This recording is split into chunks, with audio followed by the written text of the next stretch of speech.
back, everybody, to another episode of the Offsides Podcast, the unofficial official podcast of Charlotte Football Club. I am your host, Andres Robledo, and I'm joined, as always, by my co-host, Pablo the Dino Robledo. Pablo, how's it going so far? So far, so good. At least for us, we're still going. Too bad about Charlotte, but yeah, good yeah, overall run. yeah. So the season comes to an end. We finished, I believe, ninth in the standings. Correct me if I'm wrong. But yeah, give me your thoughts on big picture. The end of the first season. What'd you think? What were you happy with? What were, I guess, let me phrase it this way: compared to what your expectations were at the beginning of the season to how the team actually finished. What'd you think of this first season? For it being like the first year, I thought it would ended pretty well. I think the highest we were on the tables at one point was like fifth place, and we were never as low as being at the bottom of the tables, which was good.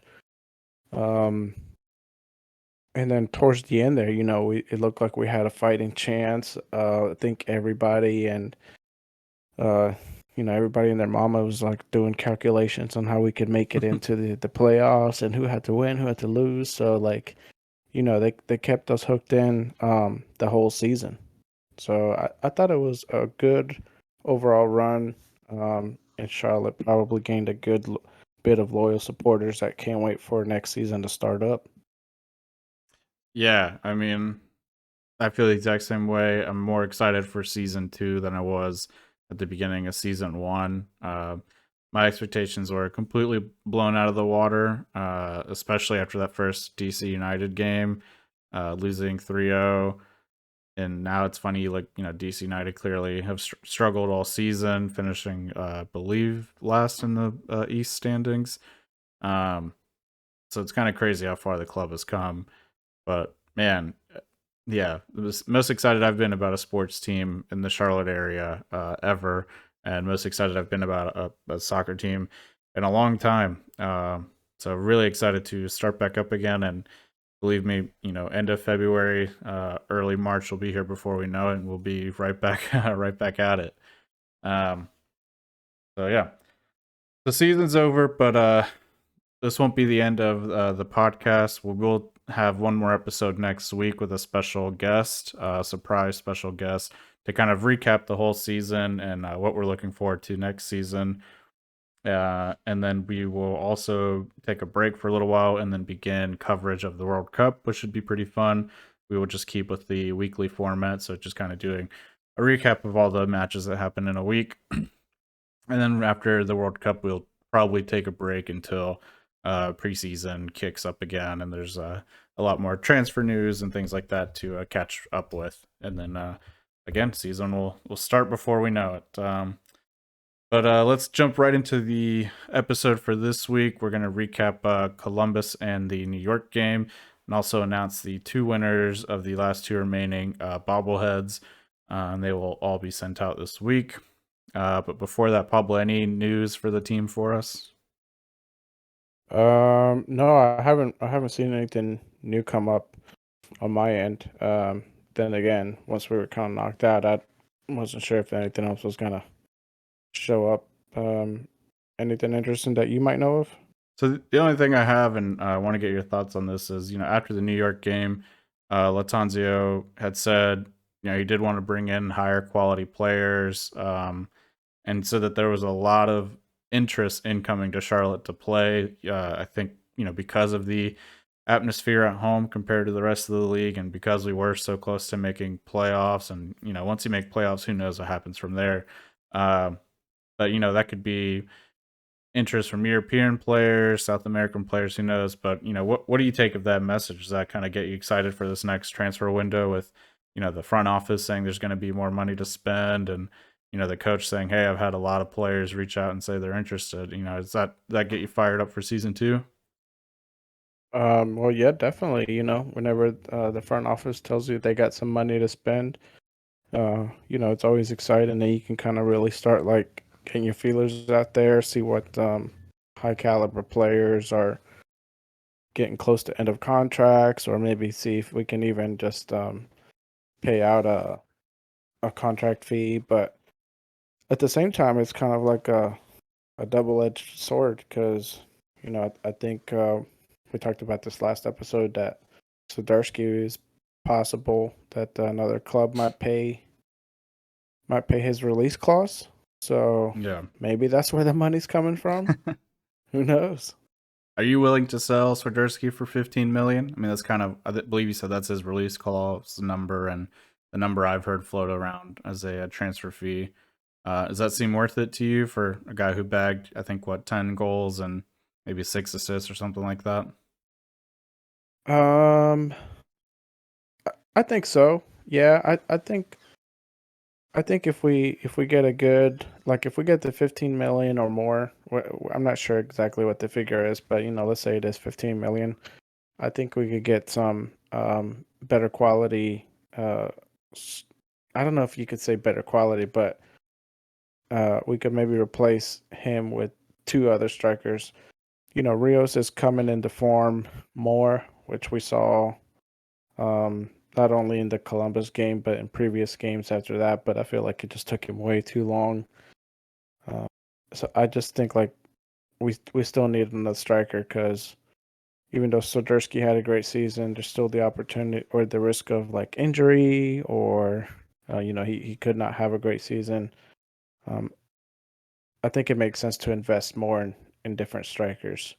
We do have what's his name, Mello. Yeah, who Um, we never really got to see. right. Yeah. So hopefully he turns out well. But he still has quite a bit of recovery and training to do. I mean, he missed a whole season due to injury, so um, he's got a lot of catching up to do. Yeah. And you mentioned Rios, and obviously he, caught fire right at the end of the season, bagging, 5 goals within the last 3 games, and obviously, 4 against Philly. Um, what do you make of that? Is that the norm we should expect from Rios? Basically a 2.5 goals, or call it an even 2 goals a game going forward. Um, or even to be more conservative, a goal a game going forward? Or do you think this is kind of he caught lightning in a bottle, but he's going to regress back to his norm of maybe not being that prolific goal scorer that we've seen in the last couple matches? Yeah, I mean, that's kind of like what I expected of Rios when the season first started. If you go back and listen to some of our earlier episodes, and we named some of the players that uh, kind of caught our eyes and we were looking forward to seeing more of. Rios was one of the ones I mentioned. Um, and the reason I liked him was because of his height, stature, and he looked like he could be like an aerial threat, especially in the box coming in from crosses. And he did that in, a couple of the games. He against New York City, he put a goal in from a header. He did that against Columbus that I can recall. And he had a couple low cross balls that came in too that he was able to put in.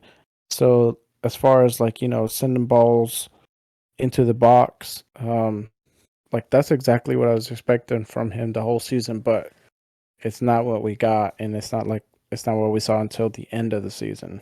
Mm-hmm. So, if he keeps up pace and he keeps going at it, I'm like kind of how you said, 1 goal a game would be um would be efficient or enough to keep him on the roster. But if he keeps going back to just this old form, put him on a chopping block as well. Yeah, so let me pose to you this question then.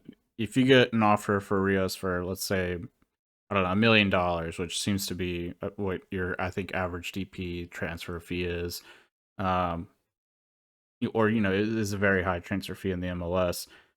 Are you holding on to him, thinking you might get more out of him for the team, or do you sell and reinvest that money into the team? No, I definitely sell. I definitely sell him right away. Yeah, And that's kind only of because like he has only put in these great performances during the end. Like if he had been doing this throughout the season, then yeah, hang on to him and develop him more. Um, but right now, like, you could just use the last 4 or 5 games as highlight reels to throw in with the selling package. Yeah, that's exactly how I feel as well. I think he's gonna probably regress back to his normal form of just being a okay forward, good hold up player, but maybe not a natural finisher. Not really great technically on the ball either. So I think you take those last 3 matches, put up a sick highlight montage to it, throw Linkin Park's "Faint" as the background song, and shop him around and see what you can get for him. Yeah, I was thinking a little of Eye of the Tiger or something like that, but yeah, I guess that'll work too. Yeah. All right. Well, then, enough, speculation, because obviously we do not know what's going to happen. We are not plugged in to the front office at all. Let's jump into the recaps and let's start obviously with the more important one, the remake or rescheduled match against Columbus this past Wednesday on October 5th. And the game started at, I believe, 15 minutes and 57 seconds in. So not a full 90 minutes to recap. But, before we jump into the actual match, what do you think of like the rules around that match with the, how we had to put our roster together for that game, how we couldn't replace players who had been transferred out, uh, and even just starting, basically 16 minutes into the game. What do you think of how MLS kind of set this whole match up? Yeah, I mean, I get that like they have to kind of be sticklers about it and like rules is rules, but at the same time, the match wasn't even a full 20 minutes in, and it wasn't like it was a clearly one-sided game before it was called. Um, I don't know. I feel like they should have just started from the very beginning, or um, you know, let us replace some of those injury subs as well with new players. Because like Karuhu, I don't think we were able to replace. So Carujo we were, and it didn't Oh, count as a Karuhu, we were sub. But McCoon we sold, but we didn't get to right. replace that spot on the bench, Yeah, which was unfortunate. Uh, yeah, I mean, I get, rules are rules, and this was the most, fair way to do it because those are the rules. But I think those rules kind of suck. I mean, if you've only played 15 minutes and nothing has happened, like, why not just restart from a let both teams restart fresh? I yeah, think that sounds just as fair since both teams are getting to do it.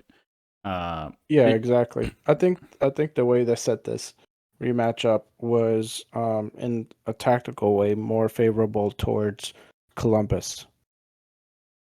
yeah, I agree. I can't speak to like how their roster might have changed since we met up with them the first time.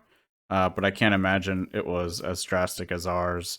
And again, if you allow both teams to just reset with brand new rosters, like that seems just as fair. Then really wasn't fair to us because we were hindered with so much change, and the rule set definitely affected us more than it did Columbus. So unfortunate that MLS set it up that way, but hopefully they in the offseason review that and change the policy around it. If no goals have been scored, just restart the game as a full 90. It doesn't make any sense to do it the way they did it, at least in my opinion. No, I Uh, I agree. Yeah, but we gotta kind of move on past that. I guess even in regards to how they set it up, I think Charlotte ended up doing pretty well. Yeah, yeah, absolutely. So let's jump into that first half. So again, we have some players who haven't played in quite a while, with uh, Quinn McNeil being on the starting lineup, Ben Bender being on the starting lineup, Joseph Moore we haven't seen in a good amount of time playing, Reyna back up front. Um, what did you think of the first half performance, and specifically the performance of some of those guys who we haven't seen in a while? I didn't think it was too terrible. Um, Man, Bender, I feel like especially in that first half, he really missed a super easy goal that could essentially maybe have won us the game. Mm-hmm. I think it was around the 27th minute there if you're looking at the highlight reel. Yep. I think McNeil did fine. Not, he didn't stick out uh in a bad way. Like he performed just well enough where he was kind of flying under the radar. Not super well, but not super bad. Mora Mora was good and bad at certain points. Yeah. Especially in that left side. I felt like they attacked a lot on that left side. Um, and who else was it? Oh, Zabrzinski. He was okay. He wasn't, great. Overall, I think the team did well and were able to play well together and develop some sort of chemistry that we didn't get blown out. Um, but besides that, like I think the first goal that we got in from I don't know if I'm jumping too far ahead, but that was kind of like a silly mistake there by the goalkeeper, especially as Bender had just tried to do the same thing not too earlier in the Yeah. game, So let's catching him offline. talk about that a little bit. I mean, Bender trying that and also missing that, goal scoring opportunity that earlier that you mentioned. I felt maybe this game was just too much pressure for him, and you gotta remember, like, this is a rookie right out of college, hasn't been in the first team in a while, and you're throwing him into a do or die game at a very critical position, right? And I kind of think I felt like you could tell that he was playing with that pressure. He didn't look very comfortable playing. Uh, Looked like he was kind of overthinking everything, making some silly mistakes. Like, I think trying to chip the keeper from that far was kind of a waste. I think you could have just dribbled forward and carried the ball instead. Um, and then obviously, like, missing that chance like that just comes from not being composed and uh not focused, but just like not being confident and composed in front of goal, like calm and cool.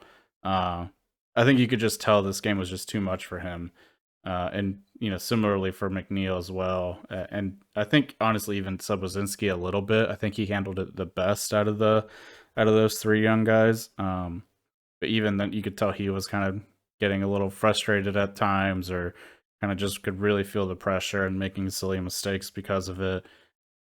But then the one thing that really got me, especially if you look back, Kalina's mistake kind of really cost us, because it's a goal that should never be scored from that position, and he's just way off his line and not paying attention, and just gets caught and gets scored on. And this isn't the first time that one of Kalina's mistakes has kind of led to a goal being scored. If you are the front office, the general manager, are you kind of next season looking to replace Kalina for a keeper who makes less of these type of mistakes? Because he is a great shot blocker, he's a great goalkeeper, but it just seems that when he makes a mistake, it really costs us, sometimes just a goal or sometimes even a whole match. And that kind of cost us playoffs, really, because if that doesn't happen, who knows? It might end 2-1, or maybe the whole game's different. It's hard to tell, but let's just say that goal doesn't happen and it ends 2-1. We still have an opportunity to make playoffs going in against Red Bulls. But, I don't know. That was kind of my thought, was maybe next season, as great as Kalina is and as a big of a fan favorite he is, I think it might be time to maybe just find someone a little bit more consistent to just isn't going to make those type of mistakes. And we've just seen it so many times this season. What are your thoughts on it? No, yeah, I tend to agree with you. Like, um, Kalina's has many mistakes as he had. He has also had some really good stops as well, especially like right in the box. Um, but like you said, like a lot of these mistakes he's made, he has cost us usually a goal. We saw it when we first played Philly, where he like played a ball basically right into the Philly player when our defense wasn't totally paying attention. They capitalized on that, scored on him. When Nuno Santos made his debut, he passed it to them when it should have been a pass to Nuno, and the other team capitalized and scored, and even on this one, getting caught off the line, like especially after Bender had just did the exact same play. Like I don't think that play happens if Bender hadn't tried it. Yeah, I agree. Um, but I mean, it's like they just tried it. Why are you so far up the line? Um, Now going to the part of selling him, getting rid of him. I think I think next year, I think this coming season 2, we should keep him, but definitely be investing into like a replacement. I think he still has like another good season with Charlotte, or maybe more. Um, but no, I'm gonna pass on selling Kalina. I think he's a great asset to the team. Um, and I think if you get rid of Kalina, that would be kind of maybe demoralizing to the team. I feel like he's one of those guys that kind of glues the team together in a way. Hmm. But no, I'm definitely passing on selling him this coming up transfer window. I think he has some good still left in him. So let me ask you this then. Let's say game week 1, and he makes similar mistake of just holding the ball too long at his feet, or passes it right into an opposing player. Are you maybe reevaluating that, or are you hoping that he just kind of cleans that all up in the off season? Well, I mean, obviously, I think you want him to clean it up in the off season. Um, I say week 1 and week 2, depending on how well the team is, it's like you're still kind of getting some of those bugs out of the your formation and making sure everything's kind of clicking well. I think by week 3 and week 4, if he's still not where he's supposed to be at, then definitely start looking into trading him into summer transfer window. Hmm. If he starts making those types of mistakes early on in the season, like that's definitely something that has to be kept an eye on right from the get go. Like you know, let him know this up front. Like we're gonna keep you, but you know, don't be passing the ball to the defenders and or getting people get scored on you. Like don't pass the ball to the other team basically and Yeah, stay on the line. yeah, yeah. I mean, I think I Kalina has done enough, uh, just enough. Like he has saved us from a lot of blown out games yeah. um, to kind of redeem himself. Yeah, I agree. I think he's been a good shot blocker, totally. Like, and he has definitely kept us in some games where we had no business being in, or at least kept it more respectable as well. Games that could have been 4 or 5 O's that were just 1-0 or 2 O's. Especially early on in the season, he was kind of like one of the few bright spots of the team those first few weeks.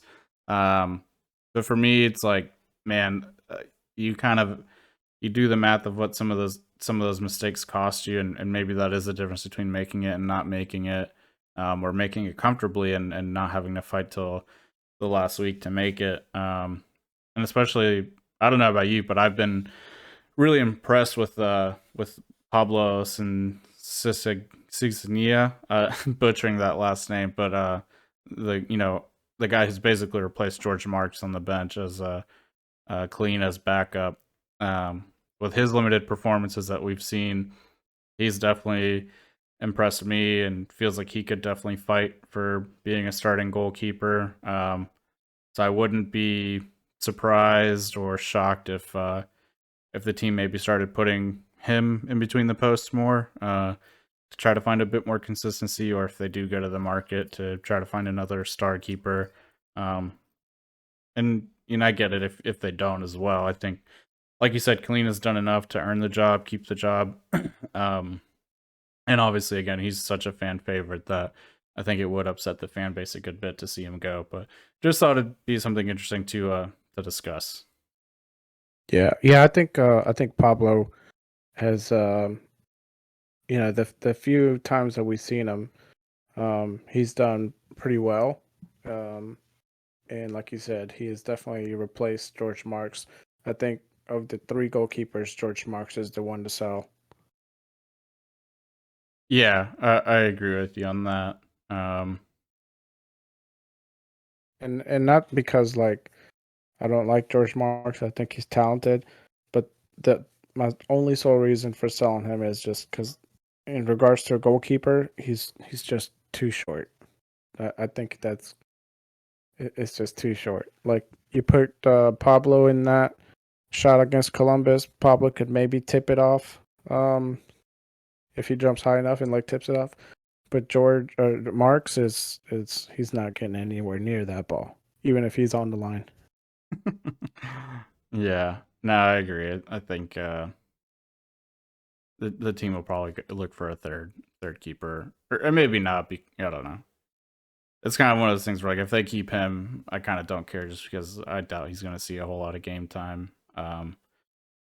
So either way, but yeah, I agree. Out of the three, he's probably the one I would not keep as well. So jumping back into the game, not a whole else lot happens after that goal. Uh, Nothing I can really think of to write home about. And we start the second half, and we see some more familiar faces join the field, with Rios and Derek Jones subbing in at the beginning of the half, taking Bender and McNeil out. What were your thoughts of those changes and seeing them so soon? I was definitely pleased with the subs. Especially early on, he didn't wait until his usual 70th plus minute to start subbing in people. Um, Rios was a good idea, definitely. Jones was a good idea for sure. Um, no, I thought they did fine. Um, and Rios. No, it wasn't. Was Rios the first one to score, or was it? Yeah, it was Rios, and Mm-hmm. then Shibashin's. Wait, who was the second one to score? I forget now. Shinyashiki. Shinashiski, that's right. I was gonna say Zabazinski, but I was like, that's not right. Close, close. Yeah. A lot of similar sounds. Yeah, I was like, nah, he plays defense. I'm like, he didn't score at all. Yeah. Before we No, get yeah, this, go ahead. good subs. Yeah, yeah. Some people were kind of calling for him to make those, like, as soon as the game started, but uh, I don't know. I Maybe Here's that the makes a thing with difference. Maybe it doesn't. But I think what he did was fine. yeah, I mean maybe Jones should I mean not Jones, Rio should have gone in that first half as like the only like if the coach makes a sub in the first half, to me the only one that makes sense to go in is Rios, and that's just because been great in he's been in great form the Mm-hmm. past couple games. Yeah. Um, but I think he did just fine going in at the second half, especially we were only a goal down. Um, Here's the thing with Bender though. I get that Bender's young, he's a rookie, and it is a very high pressure uh, game. It's a must win. But even if we had tied, I think the thing that definitely knocked us out was Miami winning their game. So I think even if we had won, I think we would have still been out. Um, I'll have to double check the math on that, but uh, I think Bender did just fine in that game to secure like more playing time. He was in the right spot at the right time, right spot for a lot of those uh, scoring chances. Like you said, maybe he just needs just more practice or handling that pressure better because like especially that first missed shot, I mean he's like right in front of goal and he Yeah. missed that. But we've also seen that from other players that has still making the starting lineup. Yeah. Yeah. No. And Yeah. I agree. For me, just watching the match, it just felt like this was too big of a game for him. Just based off his performance, like, going into it, I wouldn't have thought that, but then just from watching him actually play, it didn't feel like the Bender we've seen normally, like one that's full of confidence and just goes forward, or shoots from outside the box and scores a goal. Like it didn't feel like that Ben Bender. It did feel like a nervous Ben Bender, one that's maybe holding on to the ball a little too long, or making some silly mistakes here and there. But you just touch back on the could haves, and what could have happened. Yeah, if we would have beat Columbus and beat New York Red Bulls, we would have been at 48 points, I believe.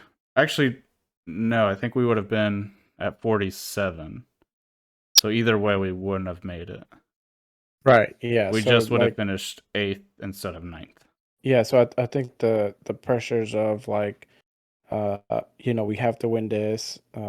Is I agree is probably weighing on his shoulder, but not just his, like everybody else's. Yeah. And then taking that shot from way outside.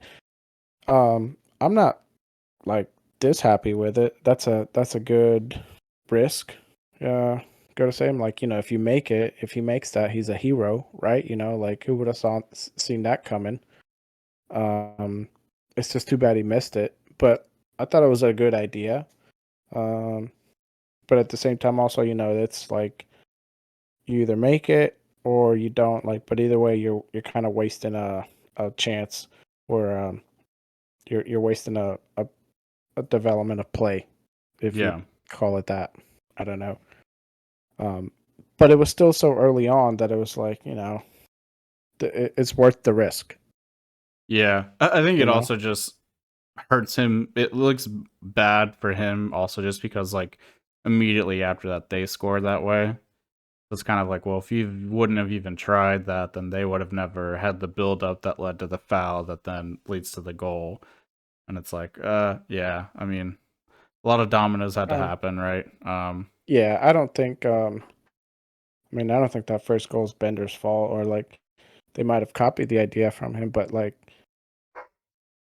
our goalie should have been on the line. Uh, Zibis, we shouldn't have fouled that player. Like, it's not solely on Bender. Yeah, yeah, I I think he agree. took enough chances to say like he still deserves starting roles. Yeah, yeah, and that was the other point I wanted to get across. Is I'm no way in saying that like he shouldn't be playing on the team anymore or anything like that. I think if he stays with Charlotte and continues his development, I think he could be one of the next big MLS stars. And like one of the biggest stars in the league, and for Charlotte for sure.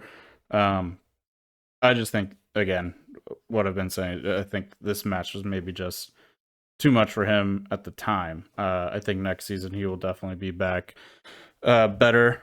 And you got to remember, I mean, he had an incredible rookie year. I mean, what, like 3 or 4 goals and 5 assists or something like that. Like, Right. Yeah. first half of the season he was really dominating and was probably Charlotte FC's best player, top 3 players for sure. That first half of the season.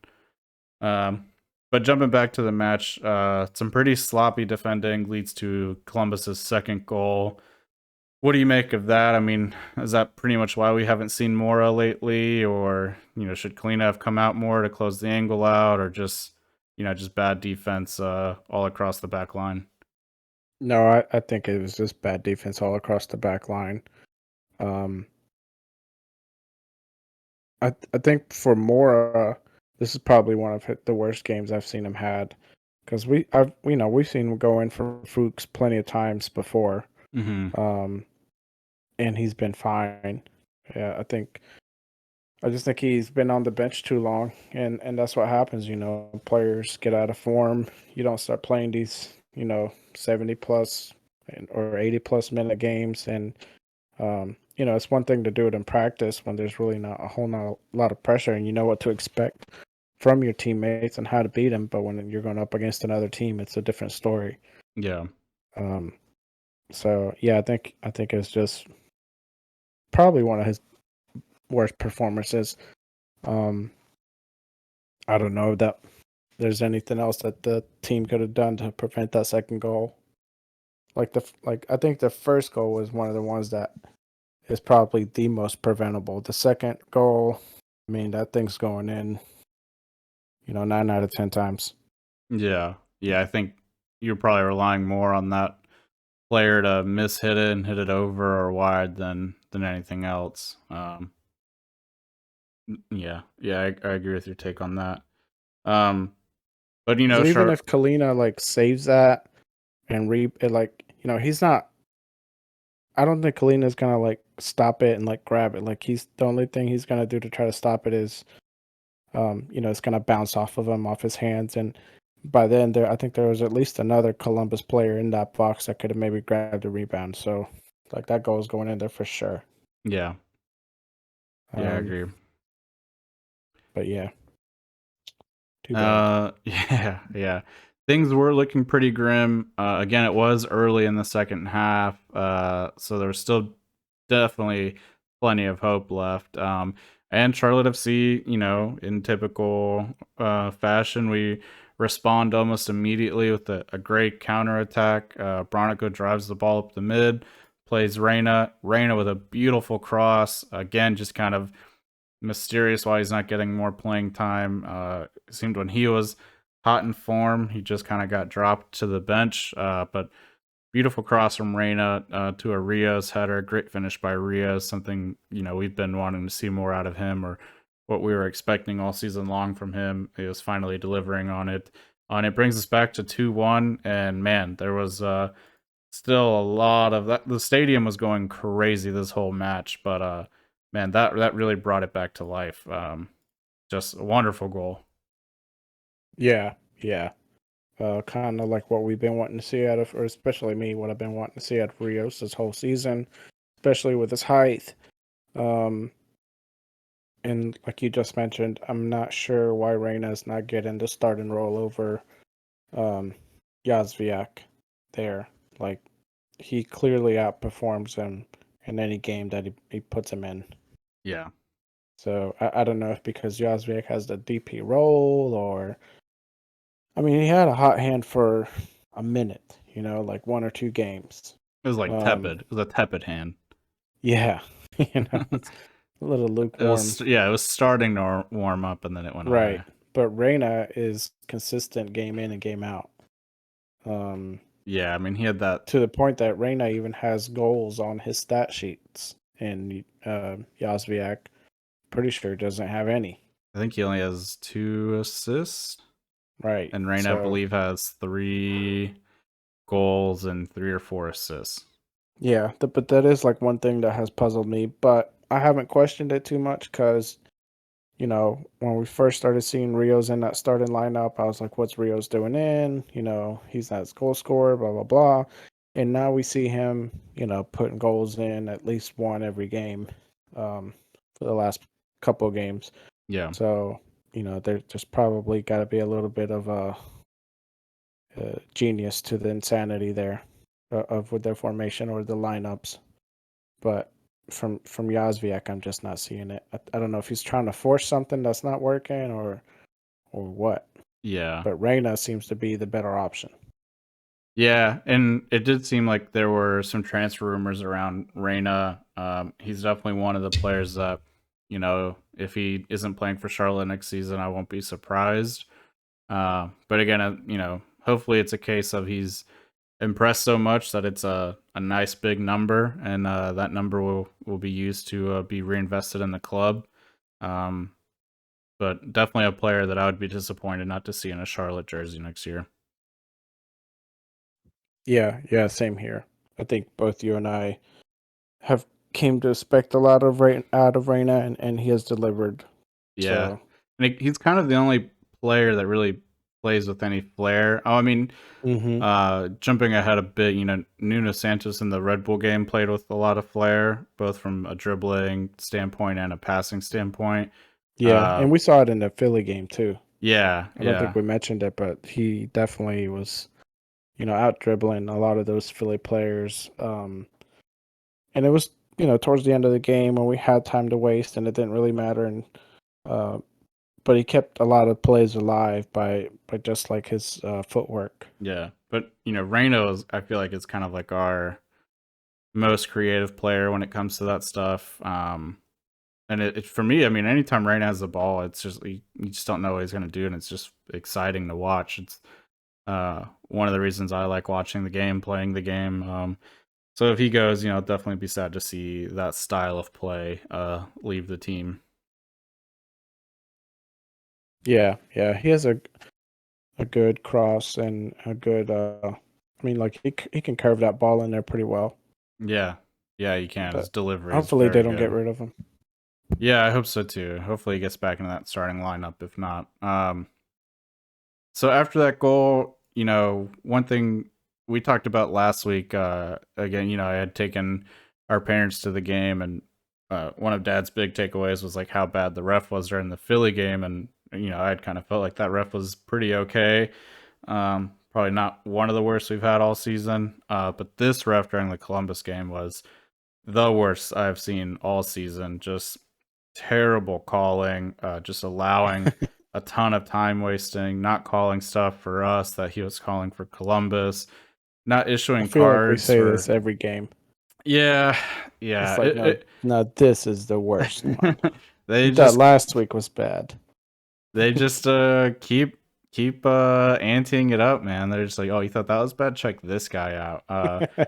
And it was just, I mean, he was just letting Columbus waste time, like just walking to corner kicks, walk off when they were Jeez. getting subbed, like calling fouls against us that like the guy accidentally tripped over himself, like just super bad. And if you were at the game, you know how the crowd felt about it. Those are some of the loudest ref you sucks I've heard in a while.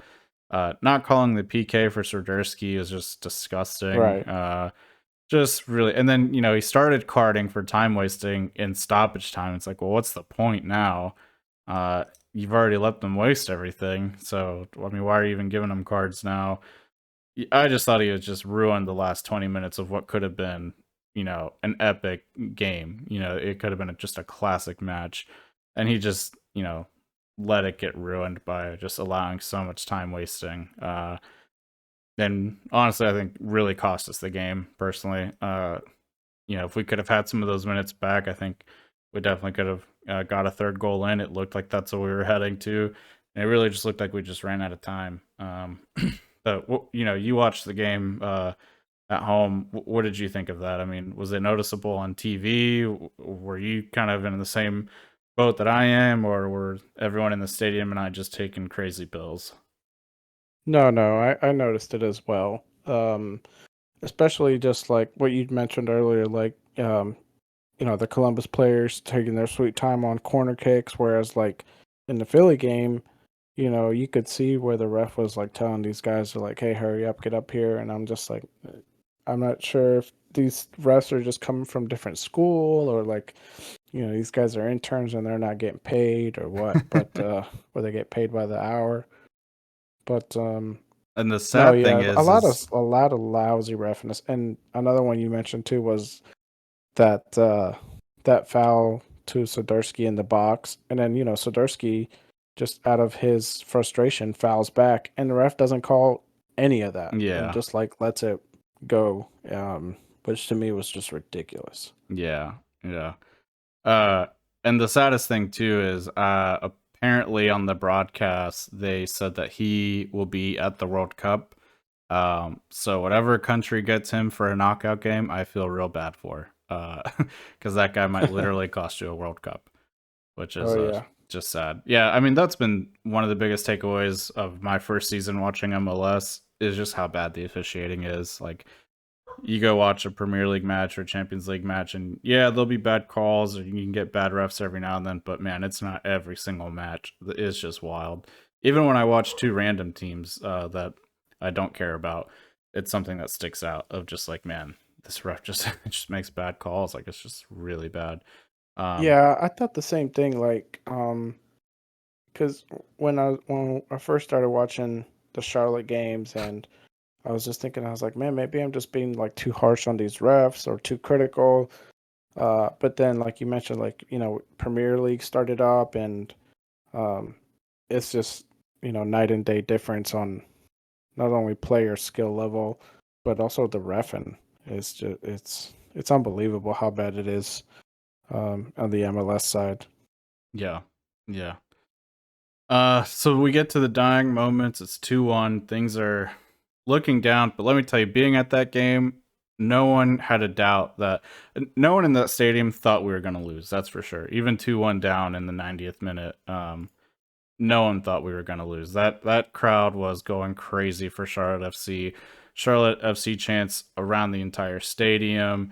People banging seats. It's funny. The people in front of us, some of them, it was their first game, and they were just like shocked by how into the game people were.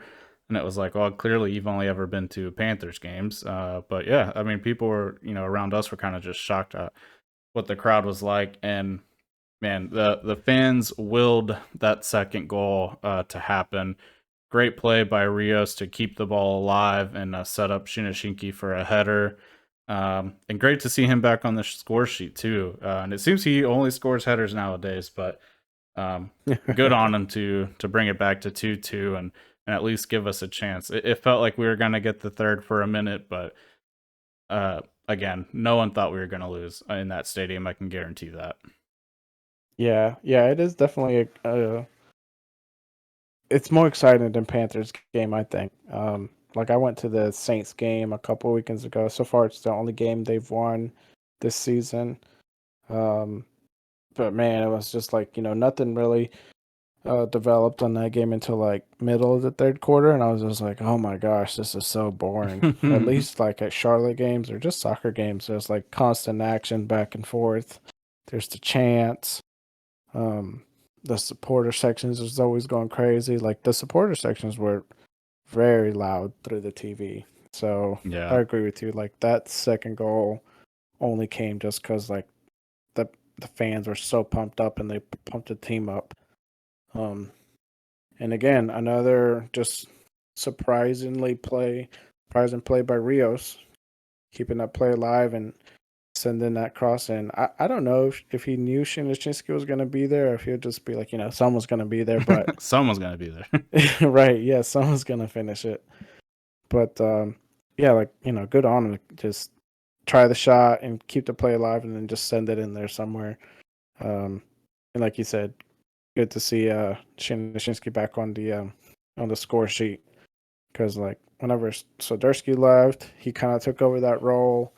Then Soderski came back and he kind of just calmed down a lot. I was Yeah. wondering like what happened, or when are we going to see more of the Brazilian magic we've been seeing? Yeah, I mean, I think Shinyashiki is a perfect example of kind of the Rio situation, right? Of maybe take your winnings now and move on. Not saying move on from Shinyashiki, right? But it was obviously he got off to a fiery start and then kind of came back probably more to his actual average. I think we can probably expect that from Rios as well. I don't think next season he starts, scoring a goal every game. Um, I think we probably see him return back to his average. I think it'd probably be the smarter move to, sell him while he's hot and get some money and bring in another $1 million guy, wherever, probably another striker or another center attacking mid or something, um, and reinforce the team that way. But yeah, I think again, like Shinji is a perfect example of like, hey, that can happen. Like just because a guy's hot now doesn't mean it's gonna happen forever, right? People thought he was gonna finish the season with 20 goals based off of the first 2 or 3 games with us, and that clearly did not happen.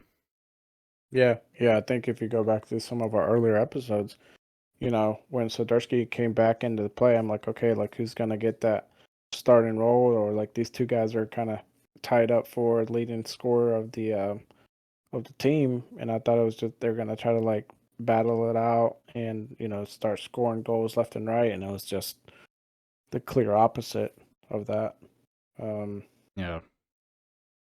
but it could be another thing of like Rios has finally found his sweet spot of where he gets his goals from, and players know where to find him. So many different factors that go into this. It's ridiculous. Yeah. Yeah. Um, so that, I mean, pretty much wraps up the Columbus game. It ended 2-2. Man, after that second goal, it was nice to see the face of that goalkeeper for Columbus, especially after a lot of the antics they were doing. Like just wasting time on goal kicks, like the defender pretending he's going to take the goal kick and then walk away and up the field, and just a lot of little things like that that were just super annoying. And for them to, just lose it right there at the dying moments, like seeing them kind of all fall to their knees in disbelief, like it was, man, sweet, sweet sights to the eyes to see live. So many people in our section were just flipping off the goalkeeper too, because he was kind of like right in line with us. And I know if he looked left, he was seeing was like a sea of middle fingers. So Keeping it that was classy. oh yeah, yeah. Did they show that on the broadcast as well? Where I think it was Heck no. after the PK, all the beer cups that were being thrown onto the field. Did that get No, shown? Well, because I was watching the replay on Hulu. So as soon as the match was over, I was like, "That's it. No, no, Go no. It was watch some." during the match though, Oh, during yeah. Oh, yeah, yeah, yeah, yeah. They definitely showed that. Yeah, where yeah. You people see, started I throwing think their that in cups at the uh goalkeeper. I don't run. I I think don't it think was they showed that. I right think they just showed like the after. beer flying. So right after the call, or the when Sardisha got fouled and they didn't make the call, uh, and play had kind of stopped and stuff. I think a bunch of people started from the supporter section started throwing cups and stuff at the field and at the goalie. I Um, must have missed that because that's pretty. I don't know. I must have missed that. I do remember seeing when the goal was scored and a bunch of beer went flying as it usually does. yeah, Because I remember some got on the camera lens and you could like kind of see it dripping down. So I was like, oh, cool. yeah, But I don't recall cups flying in there. I must have missed it. yeah, One yeah. of those It things where you was. had to be there.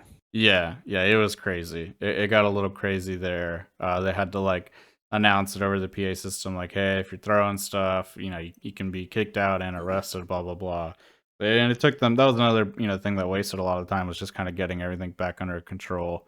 Um, but you could tell fans were just pissed over some of the antics and again the bad refereeing.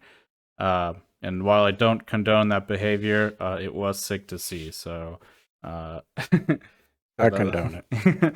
that's You where go I'll ahead and leave throw your that. beer. Lucky they don't have the glass bottles. Yeah, likely it's all plastic. Um, Throw the aluminum ones. Go to the bathroom, fill up the aluminum cans, and throw them. yeah.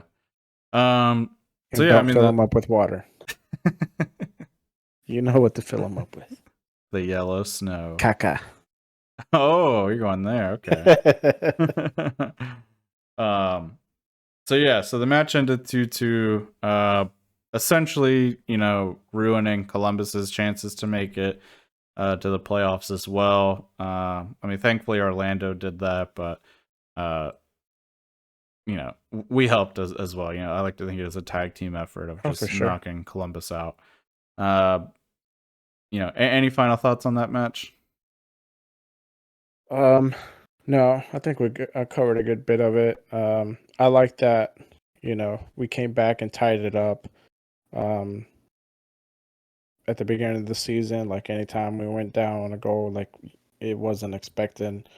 We weren't expected to come back and tie. Like it is either we start out winning and we stay winning, or we start out winning and we let them tie. But it's never been like where we come back and tie or even come back and win.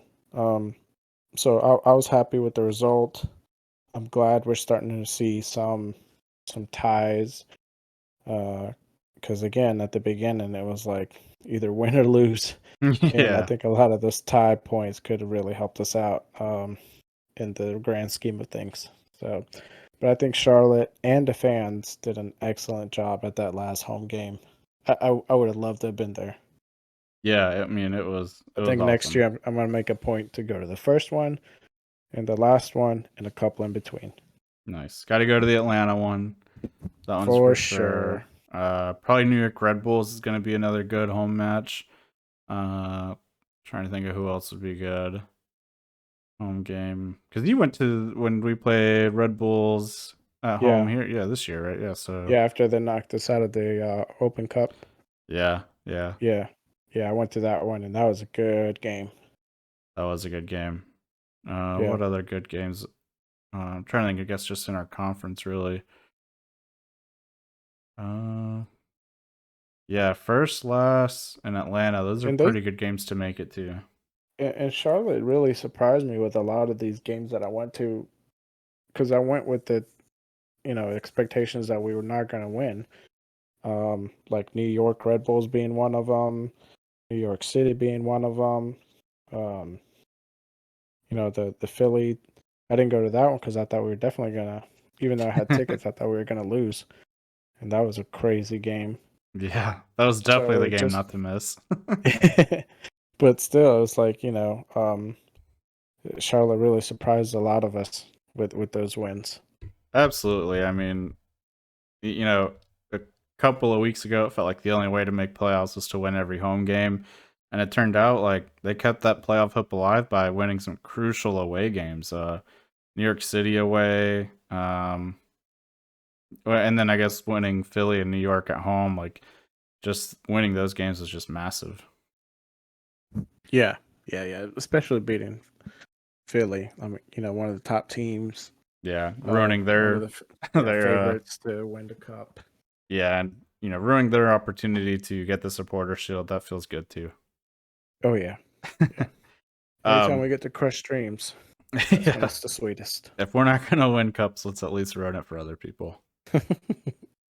One thing you mentioned though is we were starting to tie games. I think we only finished the season with 3 ties, um, which I can't think of another team that's ever done that ever.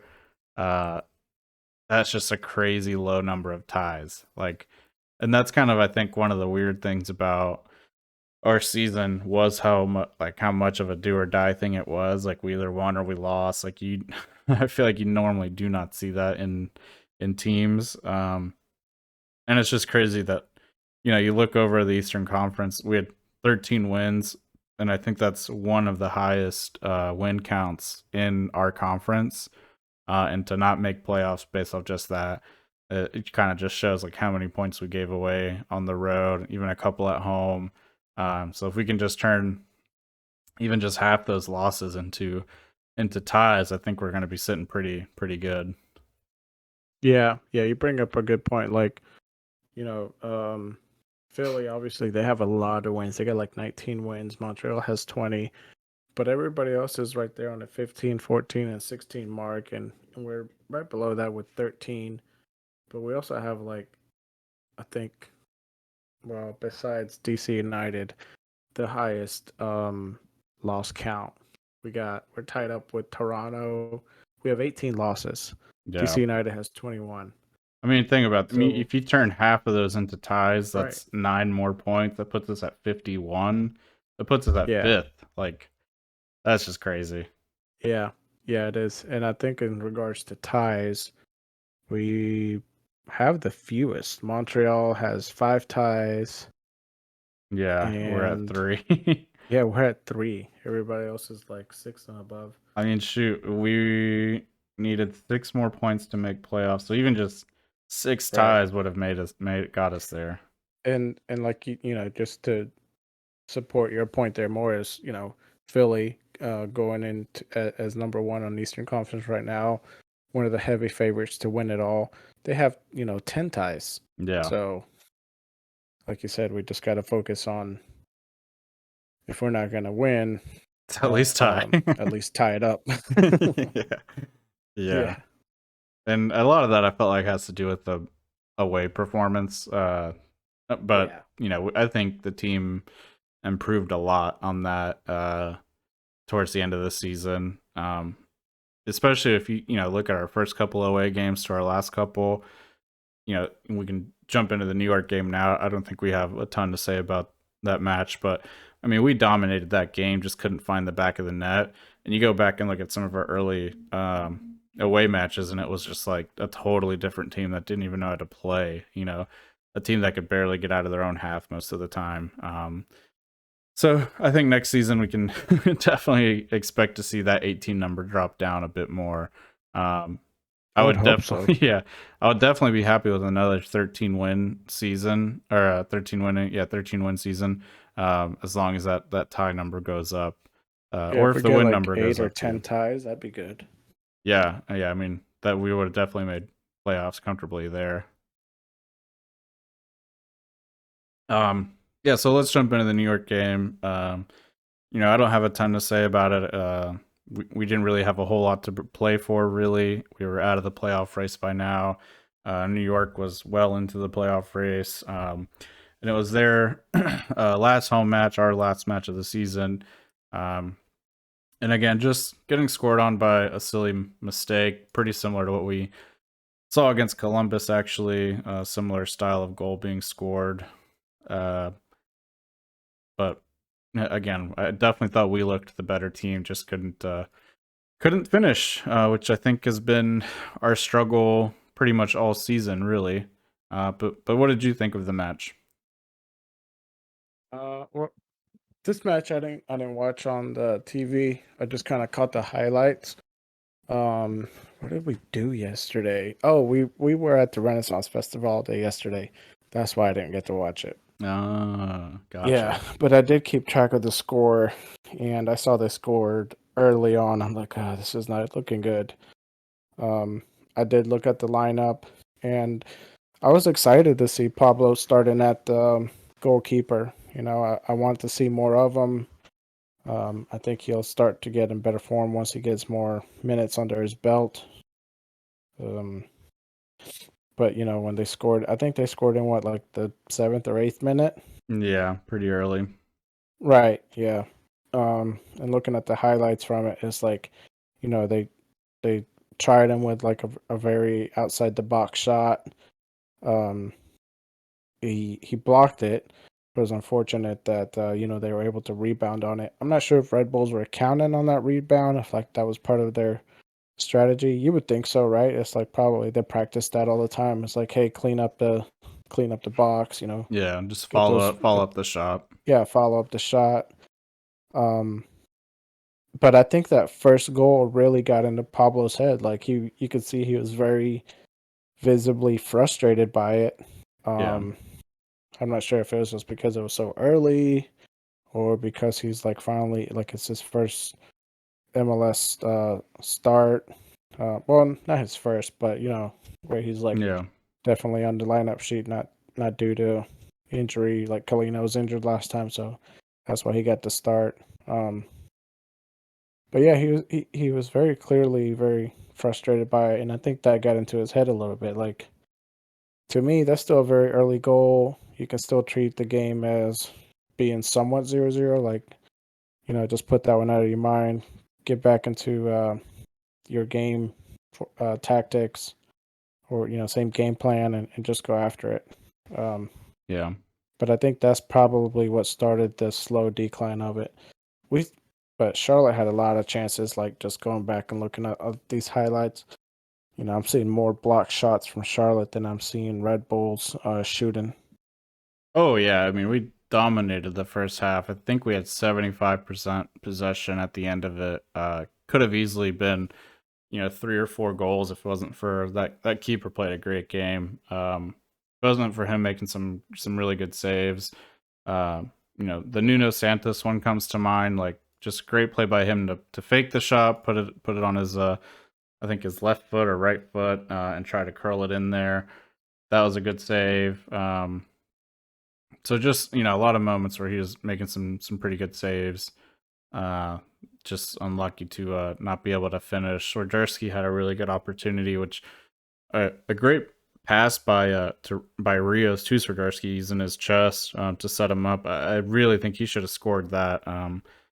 That's kind of been my last little gripe with Swiderski is just I don't see him as a natural goal scorer. I think a bit more of a clinical player or more natural goal scorer would have been able to finish that play. Like that's just top of the box, no pressure, like easy little volley. I just feel like that one's got to go in. So just unfortunate it didn't. But I mean, those 2 chances right there could have just given us the lead. Two Yeah, I very think very good this. scoring opportunities. I think this game kind of goes back into that scenario that you and I kind of both hate to see a lot, is where we shoot, and nothing happens, and like the opposing team all they need is like 2 or 3 chances and it goes in. Yeah. I think that's what kind of this game falls into, unfortunately. Yeah, I mean this New York Red Bulls team, you know, the it reminded me a lot of like Stoke City, like back in like 2010, where like they were like a mid-level team. They'd always like beat you like 1-0, you know, or 2-1 or something. And it was always like, you know, Chelsea would have, you know, 70% possession with like 25 shots, and it would be like Stoke with like 2 shots, 1 goal, and it just ends 1-0. And it's like at a crucial time of the season or something like that. That's what this match reminded me of, and it's just like, man, those games are just so frustrating to watch, where you just can't score a goal to save your life. Yeah. Just super frustrating. The one that always comes to mind when it's in Charlotte is the Austin one. Yeah, Like yeah, man, we had a lot of opportunities at that game where I feel like we dominated that team and we just couldn't, finish in the final third. Um, and I was looking at the highlights reels again. There was a corner right around a little after the 10th minute, and I'm pretty sure it's Vargas that sends it in, which I think seems to be the designated corner taker now. But like Rios has that little back heel shot. I thought that was nice. yeah, Too bad it didn't go in, but it's another one of those risk reward things. Is maybe he should have passed it to the top of the box or just go for it. Because I mean he had two open players at the top of the box that had a way better angle on that goal. But you that's why they're strikers and yeah, risk reward type of deal. And then yeah, the Nuno Santos ones around the 20th minute, that was definitely nice. yeah. Just Nice sent the little. guy flying. Yeah, he's got some excellent footwork. And just a good touch too, to just control it. Like, just yeah, just such a good first touch to be able to just do that move and set up the shot. So unfortunate to end the half 1-0. Definitely felt like we were still in it. And then start of the second half, you know, again, more opportunities. Sir Jersey with like another just what feels like should have been an easy goal. Top of the box, you know, just volley it in. Just unfortunate. And even before that, you know, Fuchs comes in at the half.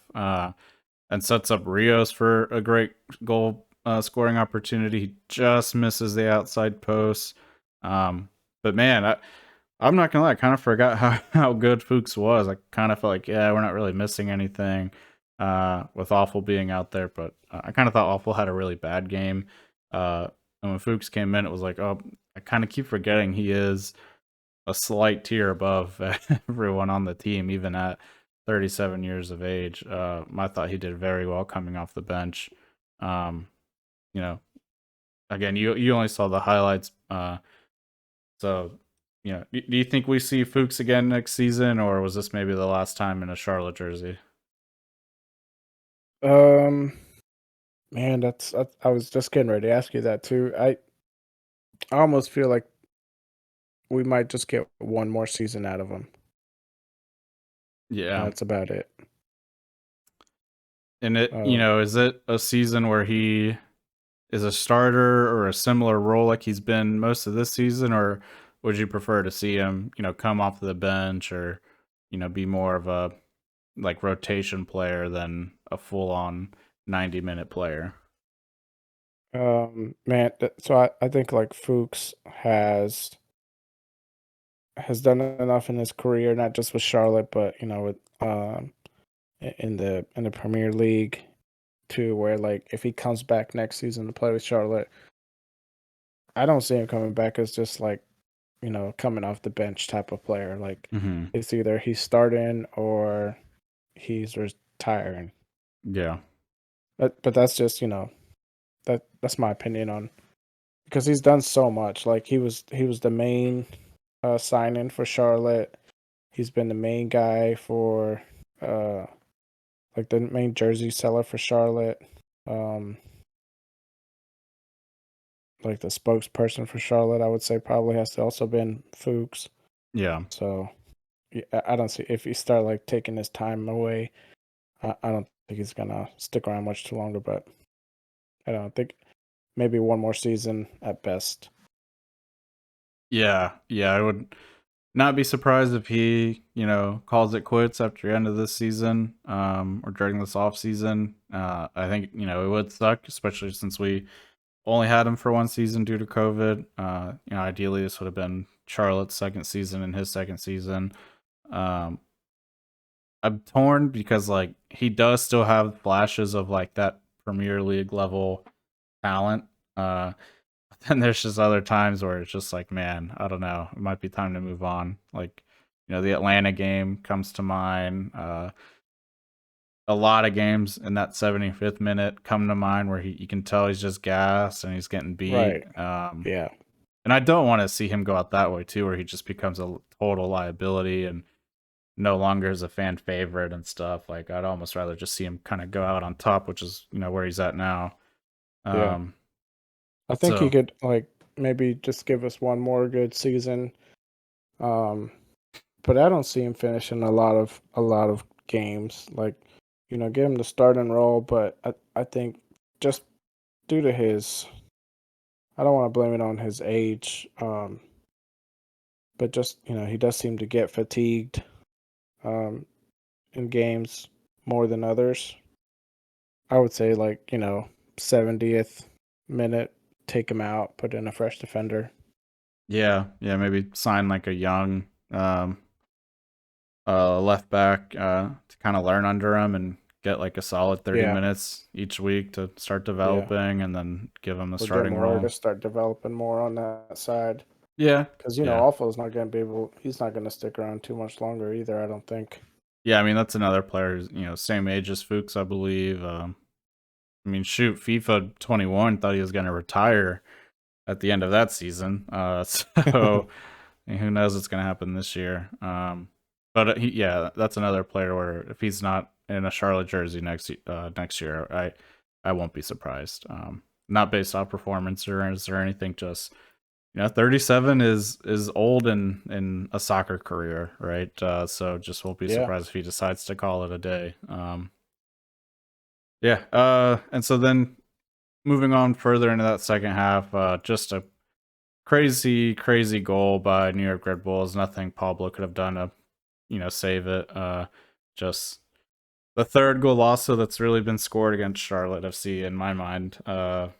Where there's just nothing you're gonna do to prevent that goal. What'd you think of the goal? Of the second goal? Yeah, Um, no, yeah. That's, like you said, I mean, that thing's going in 9 out of 10 times. Um, I don't see what their defense could have done differently to like keep that out. I mean, the guy that shot the ball had a defender on him, yeah. and not just any defender, but I'm pretty Malonga. sure it was Malanda, Yeah, one of our youngest, strongest, tallest defenders. yeah, Maybe if Kuruho's in there, he stops him, but uh, still, it's just that was a good goal. Like I hate to say it, especially for New York, but yeah, that was a good goal. I don't think he even when he took that shot, I don't think he expected that to fly in the way it did. yeah. I think he was just like, I'm gonna put my laces through it, and wherever Right. it goes is where it goes.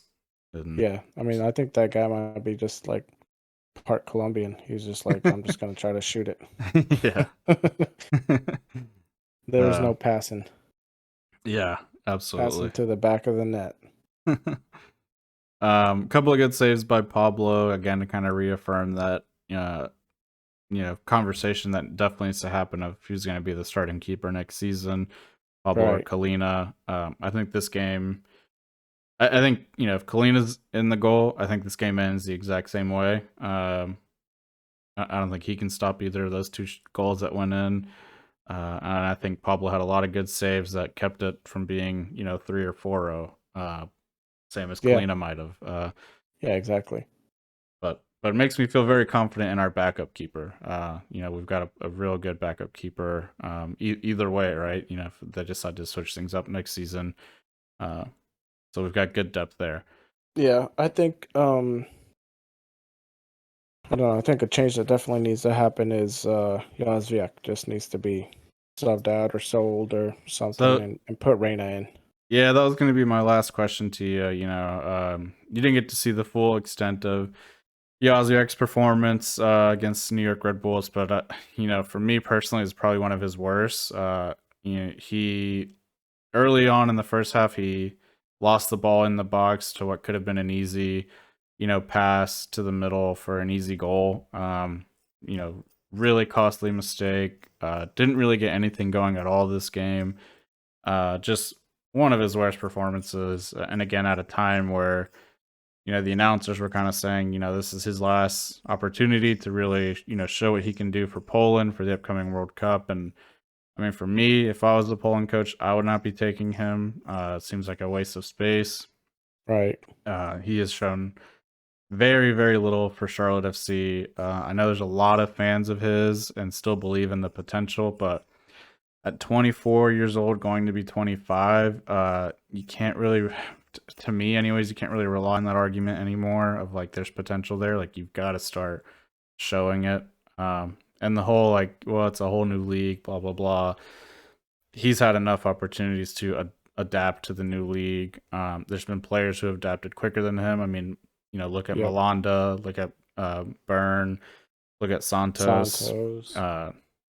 Vargas has shown better than he has as well. Shinsky came in hot. Yeah, so to me, that excuse doesn't really fly. I had tweeted it out. It was kind of like, I'm good with this Yazwiak. You can take it away now. I'm done. Yeah. I think he's someone to move away from in the off season. Now in the FIFA 23, he's actually pretty good. So yeah, and that's how you know FIFA's not real. yeah. But yeah, so yeah, that was the last player I was going to ask you about. Of what would you think of doing in the off season? Sounds like you're pretty set as well of just kind of moving on from him. Yeah, I think Yazviak's kind of what should be a no-brainer. Just, sell him off, trade him off, loan him out, do something. Get him to develop somewhere else and, essentially either see how he does and maybe we got rid of a potential superstar, or we just, get rid of a dud, kind of like how we got handed a lemon Yeah. by old Rooney there. Or maybe sell him Another one back that's to on. Rooney. Yeah, he could probably use him. But I think another one that's on my chopping block is also Marks. That's another one that I think he probably has good potential. He's still young. He'll be, somebody will pick him up, but I don't think Charlotte necessarily needs him. Yeah. And I think we could sell him for, some sort of hopefully profit to benefit the team. Who else? Besides those two guys, maybe sell off. If you don't sell off Swiderski, then sell off Rios. Like one of the two has to go. Yeah, get some money and reinvest. Yeah, exactly. And for both guys, it's like not because of bad performances or anything for both guys, but it's just such a good opportunity, right? And like for Swiderski, getting $15 million, that's a lot in MLS. I mean, you could invest that really well. I mean, you could sign 3 brand new DPs with that, or one incredible DP with that. There's a lot of opportunity there if you get 15 million. And then with Rios, it's like, why risk him returning back to his career average of 6 goals and 24 appearances? Why risk holding on to, what could, it could have just been a flash in the pan, right? It just good timing. And he goes back to that career average of just not being a very good goal scorer. Especially, there's a couple of writers who are predicting, a 15 goal season for him next year. Like, why not sell him off that hype to someone in the Western Conference, and profit off of it and reinvest that money, right? Get a more proven backup striker or something, or another, midfielder or defender, like something else. especially with if you do end up keeping Swiderski, you've got Melo, you've got Shinashiki. I think it's just one of those. It should be just be too good of a sale not to take advantage of. Yeah. Yeah, I agree. I agree. Um, and maybe just even start reinvesting into our youth academy. Some of that, we got Brian Camaro as one of the up and comers, so start putting him in some games. Um, but I think we all know that there is some changes coming to the team. Yeah, Hopefully, our predictions are somewhat correct. yeah, I agree. Um, one last. What was I? Totally lost train of thought. But yeah, that's it for me on the end of the season and the end of the Red Bulls game. Unfortunate to end the season on a loss, a 2-0, but I mean, what a great final run of games, and what a great first season. We're definitely gonna jump more in depth to the overall season and some of these off season ideas and thoughts and predictions next week with our special guest. Um, but probably closing thoughts on the match. No, I mean, look, we Charlotte, even though they went down 1-0 in that first half, they came out strong. They pressured that defense like as soon as the kickoff started, which is yet again another thing. Like Rio's, you never saw him pressure defense. Like he was just jogging up to whoever had the ball if he didn't have it, but you just see him like sprinting out there. So like things like that is what kind of make me second guess myself on regards if we should keep him or not. I think right now he's hot enough where you could sell him for a very large profit and reinvest that, and then maybe still keep Swiderski. Um, but Charlotte kept fighting in that second half, even after the second goal. And that's another thing I like to see from a team is just they don't give up, and they knew what was kind of. Well, I mean, playoffs are definitely out of sight, but just the fight was still on them. So I was happy about that. Yeah, same. Um, all right, that's gonna wrap up our recap. There's no match to preview, unfortunately, and like we said, we'll do a in-depth overview of the entire season next episode. But before that, Pablo, close us out with the final two winners of the bobblehead giveaway. All right, so the final two winners of the bobblehead.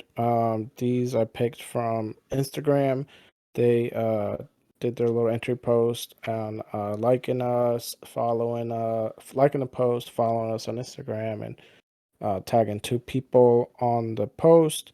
The first one is M Beckett 425, and then the other one is Elda Chevy 98, which I believe his name is. Well, I'm not gonna say his name on here, but it's Elda Chevy 98.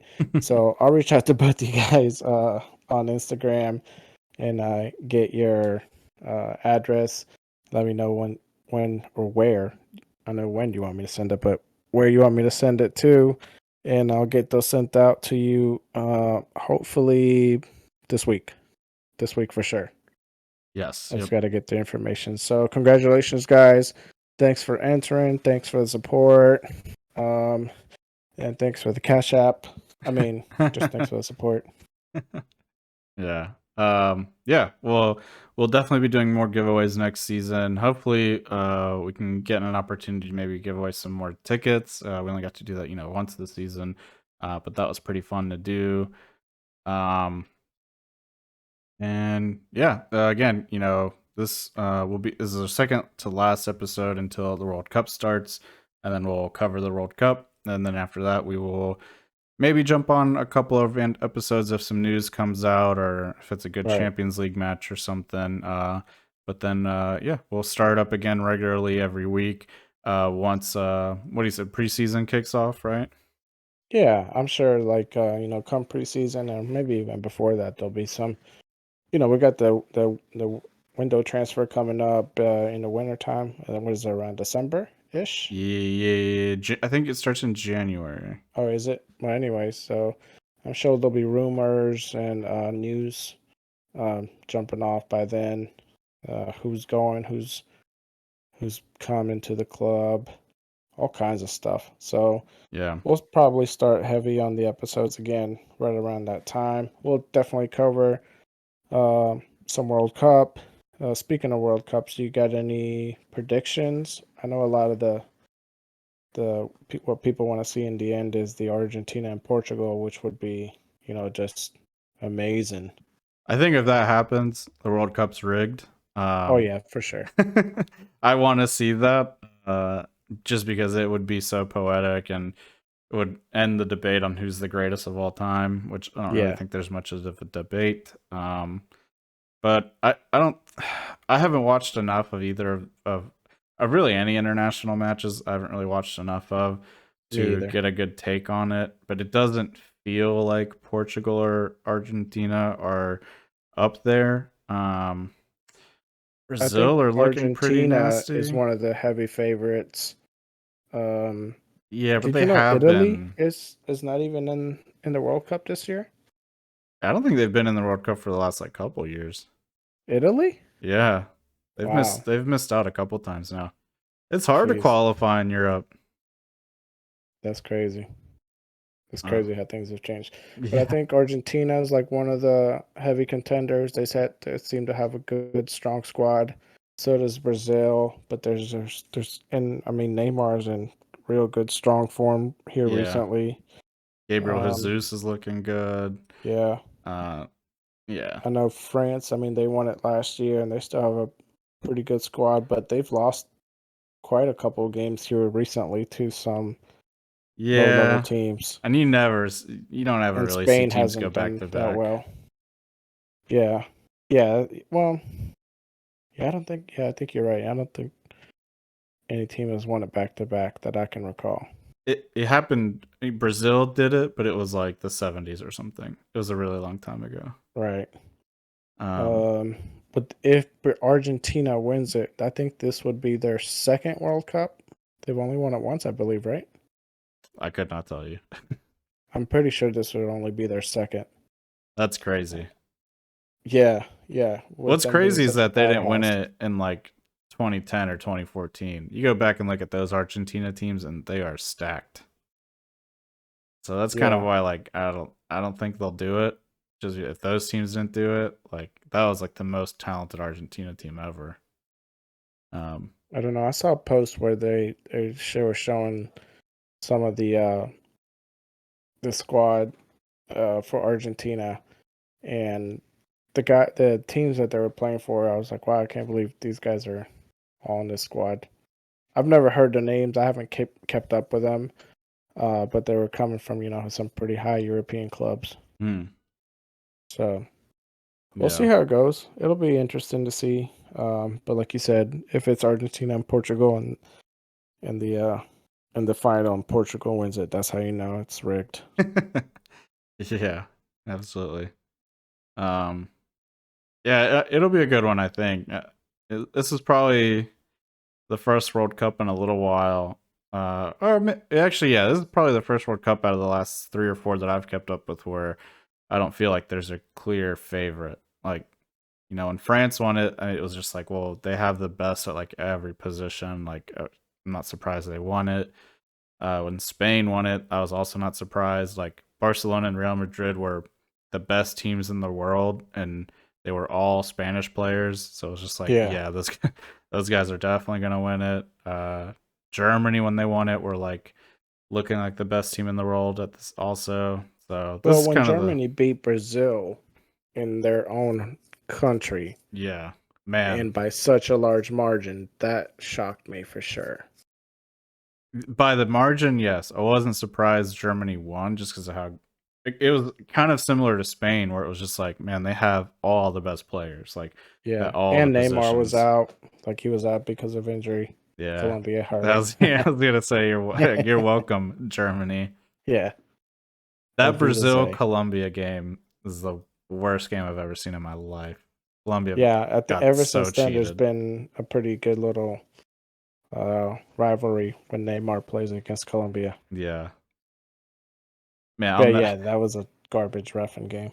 I'll never forget how at the like when they were singing the national anthems, they all had like Neymar jerseys out, like the whole Brazil team. I was like, he didn't die, like he's just hurt. They were like, we lost a great one today. I'm like, he's still alive.